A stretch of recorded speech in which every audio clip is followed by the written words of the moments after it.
the American Southwest, a land of cascading red rocks, prickly plant life, and sweeping pastures. It's one of the few destinations I visited that truly grounds me. I can breathe here, I can contemplate, and I feel connected. Whether you're a hiker, a stargazer, a thrill seeker, or one that prefers a warm sip of tea from your rocking chair, the Southwest suits you. I'm happy to share a complete itinerary of our 12-day road trip between Salt Lake City, Utah and Phoenix, Arizona, featuring a route map, a look at accommodations, and a breakdown of all the sights for you to see along the way.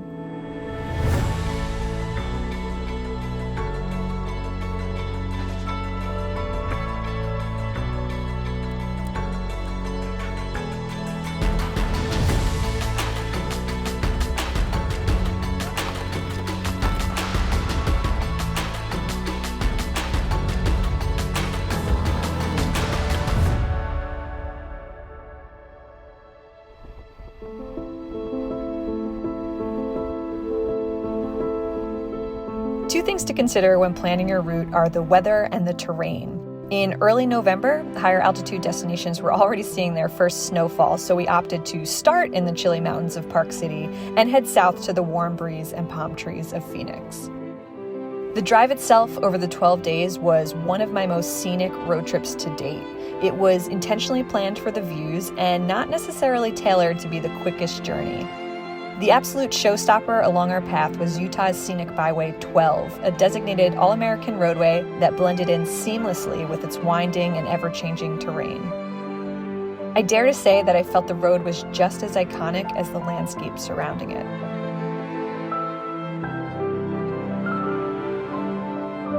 Another stunning stretch of travel emerged about an hour before crossing the border into Arizona along US Highway 89.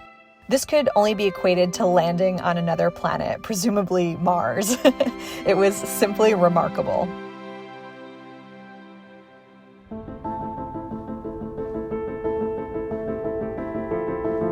This trip was split into 4 distinct sections, focusing on the Park City area first, followed by southern Utah, the Grand Canyon, and then Sedona. In Park City, we booked a stay at the Montage Deer Valley Resort, a mountain retreat reminiscent of The Shining on approach, but packed with every modern luxury one could hope for, and by far the best hospitality I've ever come across. We were a bit early for ski season, but this is certainly an ideal spot to hit the slopes in the winter.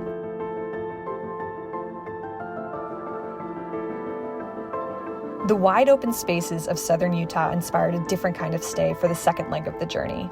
I was seeking a bit of solitude in nature and came across the most ideal listing in a town called Hatch on Airbnb, a private home looking out in the direction of Bryce Canyon country. Here we enjoyed sleepy sunrises, a peaceful river flow, and friendly neighborhood cows.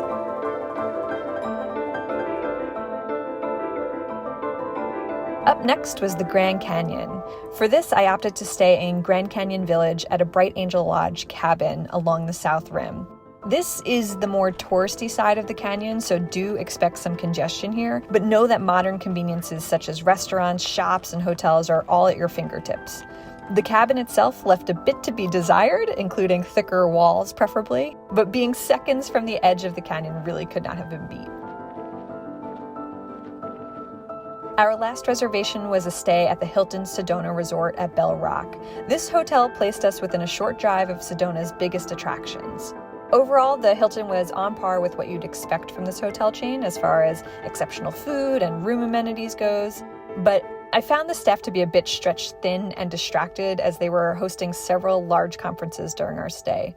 I definitely would book here again if I knew there were no corporate events going on.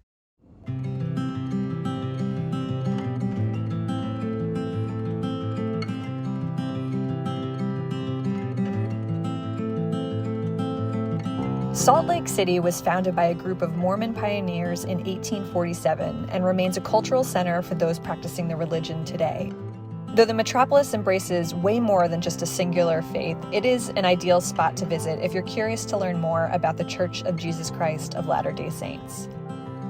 The city itself is clean, if not a bit bland, but inviting and certainly open to visitors from all over the world. It's worth a stop here to walk the streets and get your bearings if you've just arrived in Utah. And you can't pay a visit to the Salt Lake City area without swinging by the Great Salt Lake itself.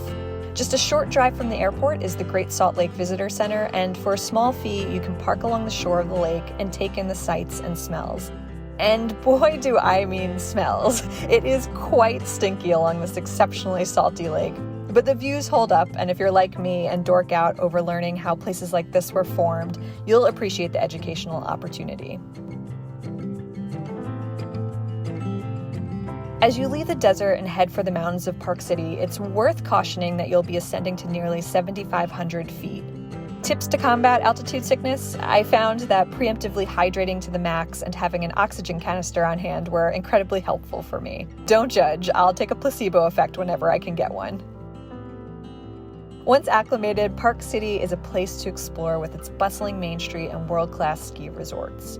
I'd like to go out on a limb here and recommend something a bit off the beaten path. While the Olympics and Sundance Film Festival may call Park City their home, so does some of Utah's beloved moose population. Several locals pointed us toward the Bonanza Flat trailhead to possibly spot a moose, and while we didn't personally have any luck, we were awestruck by a serene sunrise experience from this remote area of the mountain.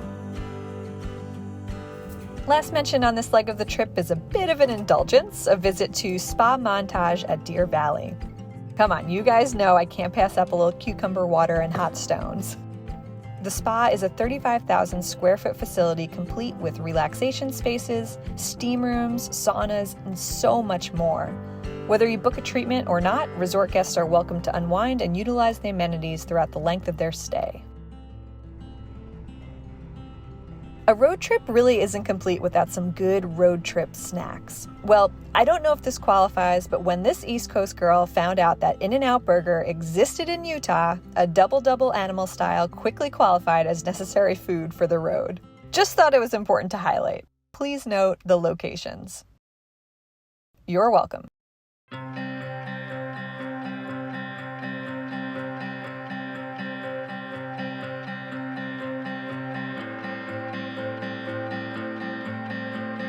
While a 12-day vacation might seem sufficient in theory, Southern Utah alone deserves a month of your time. There is an overwhelming amount of things to do and see here, so I'd like to highlight what we were able to accomplish, but know there is so much more.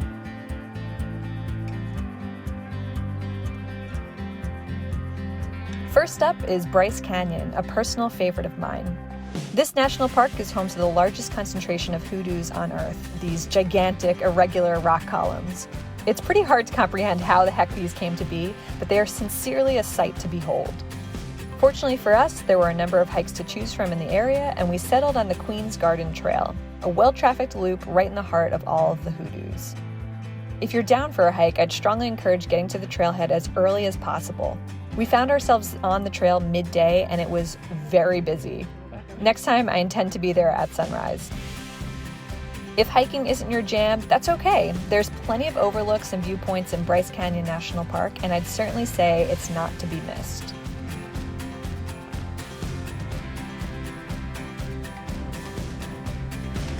If you're seeking landscapes that will truly speak to your soul, I would recommend a stop at Zion National Park. Though this is one of the busiest national parks in the country, it honestly deserves all of the attention it has received. It's important to note that certain very popular areas of the park are only accessible via shuttle from the visitor center. If you arrive a bit later in the afternoon like we did, you will have missed your opportunity. The good news is that the Watchman Trail starts right in the parking lot and reveals panoramic views of the entire Springdale area.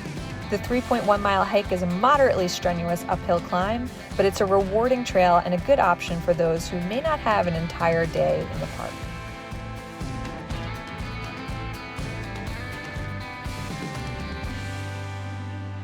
Next up is a hidden gem of a hike on your way out of Utah, Buckskin Gulch via Wire Pass.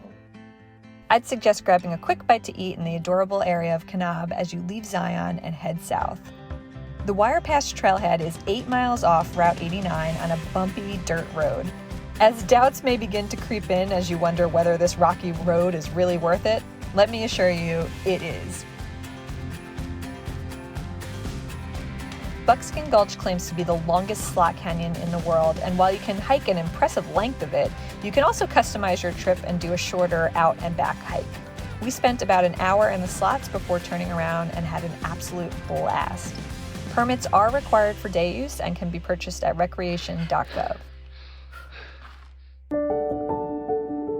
After a sublime ride crossing over into Arizona, one of the most iconic sights in the United States awaits. The Grand Canyon is, in my opinion, one of those places everyone in the world should experience at least once. I think a day trip is sufficient, but if you have the opportunity to stay overnight like we did, I'd strongly encourage it, if not for anything else, than to experience sunrise from this majestic location. If you're feeling extra adventurous, take advantage of the Bright Angel Trail at dawn to enjoy a little breakfast from inside the canyon. You'll beat the crowds, and I can guarantee you'll never have freeze-dried eggs from a better spot. Our last leg of the journey landed us in Sedona, Arizona, a city famous for its red rocks and energy plains. Though the area really beckons relaxation and rejuvenation, I don't think there's any harm in a little bit of adrenaline. Whether you're traveling solo, with your spouse, a friend, or family, renting a UTV is an activity for all to enjoy. It's an opportunity to flee the busier sites and drive out into nature. There's plenty of places to rent from, but we enjoyed our experience with Sedona ATV. We paid for a half-day rental and were free to guide ourselves around however we pleased. If you're seeking souvenirs and fine art, it's worth making a stop at Tlaquepaque Arts and Shopping Village. This is a quaint area filled with interesting shops and handcrafted products. Just up the road along 89A, you can find even more shops, though this area is more representative of the tacky, touristy variety. Still, if you're into crystals, essential oils, and teas, you're likely to find what you're looking for here, and it's a great area to grab a bite to eat.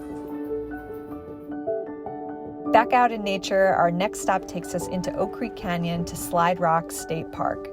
Here we are at Slide Rock in Sedona. Admittedly, Slide Rock holds a special place in my heart as I have fond memories playing in the water with my brother as kids on one of our big family road trips. This 43-acre apple farm is rich with history and invites visitors to learn more as they wander the fields and head toward the babbling creek. The creek itself flows over red rocks, naturally smoothed down to an optimal slide-like texture, and makes for the coolest water park a kid could ask for. My recommendation, bring a picnic lunch and enjoy your time creekside here at Slide Rock. If you've been researching Sedona hikes, you have 100% already heard of Devil's Bridge Trail, and for good reason. Having done this hike twice, I can say that it is a pleasant and fun hike with pretty rewarding views.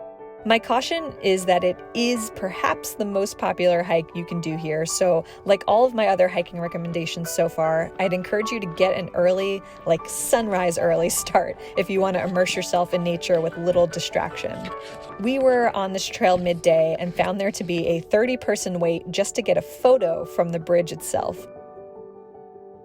I hiked this trail years ago solo, started early, and only came across a few other people at the top. That's the way to go for sure. We did do a good job avoiding crowds when we decided to do a sunset hike around Bell Rock, another popular spot to check out when in Sedona.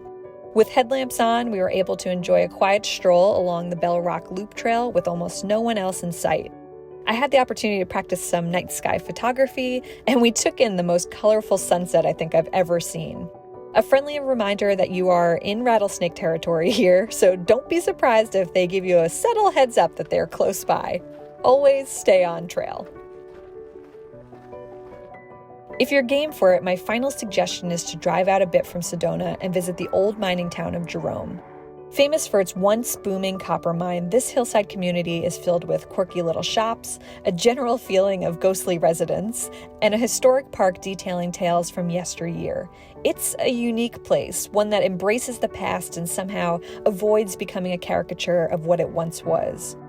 A highlight for me was visiting the Audrey Shaft, a small public park where visitors can stand directly above a 1,900-foot hole in the ground. At sunset, I was visiting this area solo and dared myself to stand on what seemed like a very thin piece of glass peering down into the darkness. A half a second later, I was back on solid ground questioning my sanity, but thankful I took the time to drive out and experience Jerome. The Southwest will forever be a piece of me. The experiences are one thing, but the self-reflection it affords is really what makes this area of the world unparalleled. It's a destination that resets the soul and keeps you craving for more, and I'll certainly be back to get my fix.